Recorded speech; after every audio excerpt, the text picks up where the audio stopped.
Bună ziua tuturor și bine v-am regăsit la o nouă etalare. Haideți să vedem de această dată ce vor să ne spună cărțile pentru voi. Hai să vedem ce vor să ne spună cărțile pentru voi.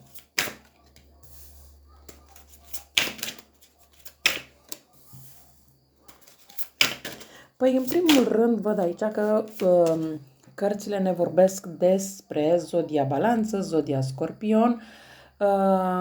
Avem inclusiv posibil pentru o foarte mică parte din voi zodia Săgetător, dar avem și zodia Fecioară. Bineînțeles că mai poate fi zodia Pești, mai poate fi zodia Gemeni, mai poate fi zodia Rac, dar așa cum știți, bineînțeles că pot fi și alte zodii, dar aceste zodii pe care eu le-am spus predomină destul de mult.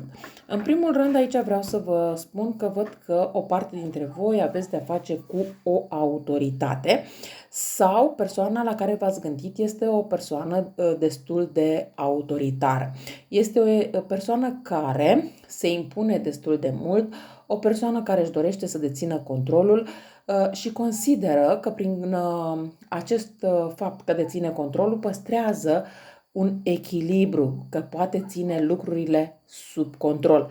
Însă este foarte clar că acest lucru pe voi vă deranjează destul de mult și n-ar fi nimic exclus ca această persoană să fie început să vă urmărească, să investigheze ce faceți voi în viața de zi cu zi, dacă sunteți separați, dacă vă mai gândiți la el sau la ea, sau cel puțin pe rețelele de socializare această persoană vă urmărește fără doar și poate.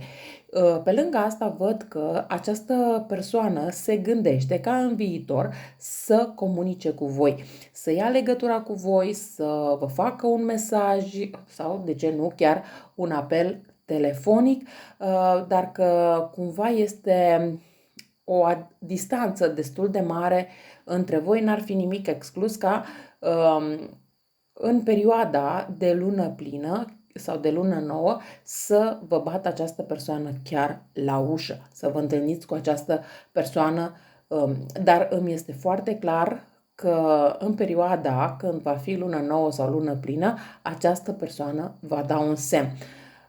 Sau poate că, cine știe, o cunoștință comună vă spune ceva despre această persoană.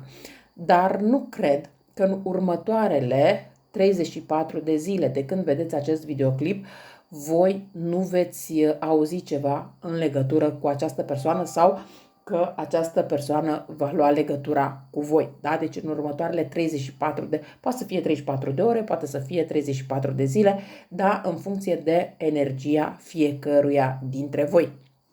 Dar îmi este foarte clar că, într-un fel sau altul, această persoană va lua legătura cu voi. Hai să vedem ce vor să ne spună și cărțile de tarot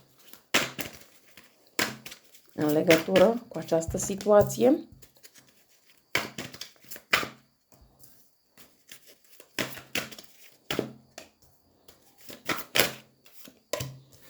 Da, aici îmi este foarte clar că au existat foarte multe piedici între voi și această persoană. Au existat situații de trio, dar acolo unde nu au existat situații de trio, au fost anumite persoane care au încercat să-și bage codița, au încercat să bage bățul printre gard.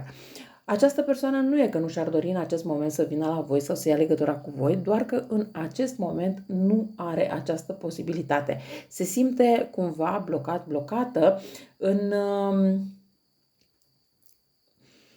situația pe care o are.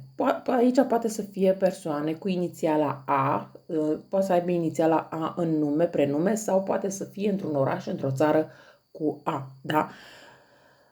Ideea este că în acest moment această persoană, da, se gândește să vină la voi, se gândește să ajungă la voi cu o propunere, cu ceva care să fie destul de convingător, însă momentan nu are acest curaj de a face pasul. Dar așa cum am spus, în următoarele 34 de zile, cu siguranță va face acest pas într-un fel sau altul.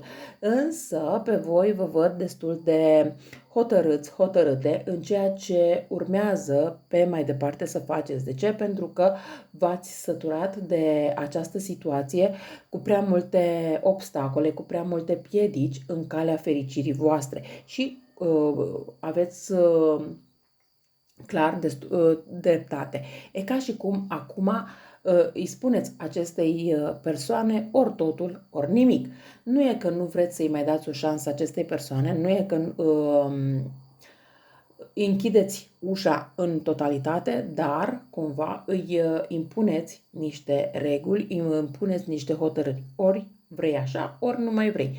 Ori totul, ori nimic. Adică voi e ca și cum jucați ultima carte și în funcție de ce hotărăște această persoană veți face lucrurile pe mai departe, pentru că v-ați cam săturat să intervină tot timpul cineva între voi și această persoană. Mai am aici faptul că primiți niște vești, niște informații de la două femei.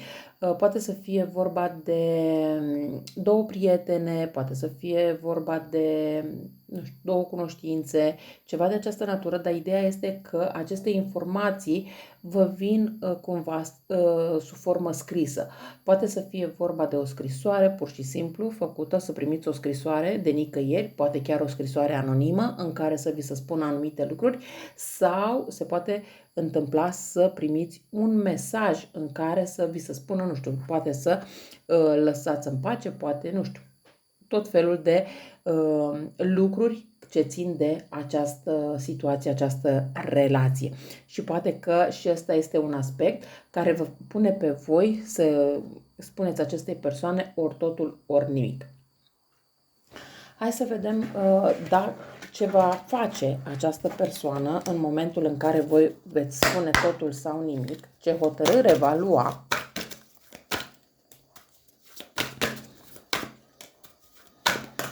Această persoană văd că oscilează destul de mult în a lua o decizie, în a se hotărî ce să facă, cum să facă. Cred că aici mai mult decizia va fi de partea voastră. De ce? Pentru că această persoană oscilează destul de mult din punct de vedere material.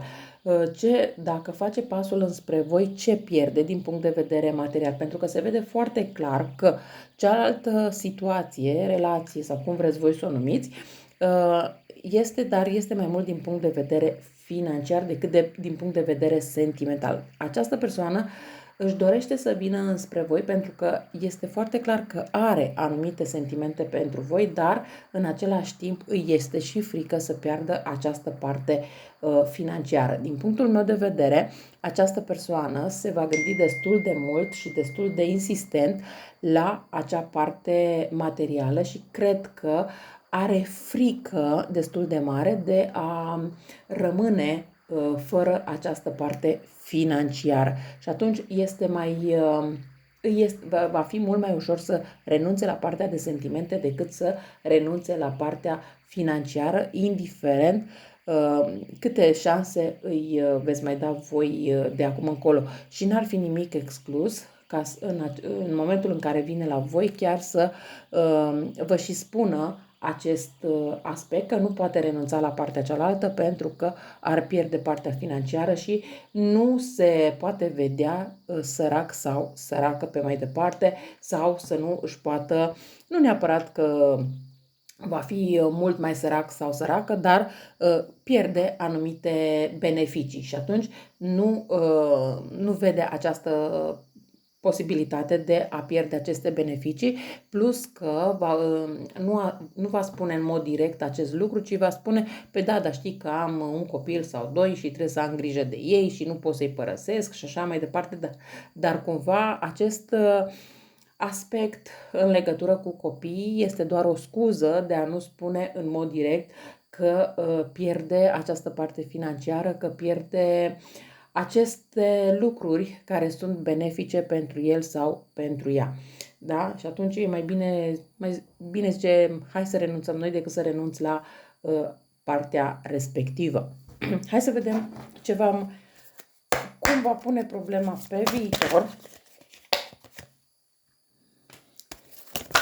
Da, pe viitor va încerca din nou să ia legătura cu voi, va încerca din nou să chiar să-și impună oarecum autoritatea și posesivitatea pentru a vă face pe voi să vă răzgândiți, pentru a vă face pe voi să vă reîntoarceți din nou, dar aici îmi este foarte clar că totul depinde doar de hotărârea voastră, dacă mai acceptați sau nu această persoană în condițiile acestea în viața voastră, pentru că din câte văd aici, condițiile nu se vor schimba, adică ați fost până acum amanți, iubiți, cu prieteni, cum ați vrut voi, prieteni cu beneficii, colegi de apartament, nu știu cum ați fost voi până în acest moment. Ei, mai mult de atât, această persoană nu va face pentru voi, nu va schimba regulile jocului de dragul vostru și orice ați spune sau oricât i-ați arăta că vă poate pierde, nu va schimba regulile. Regulile vor fi aceleași, însă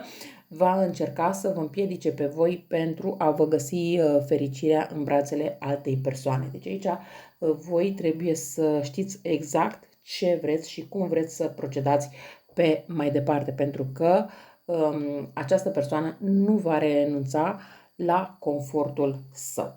Eu cam atât am avut de spus pentru voi, vă mulțumesc că m-ați ascultat și vă doresc o zi cât mai frumoasă în continuare. La revedere!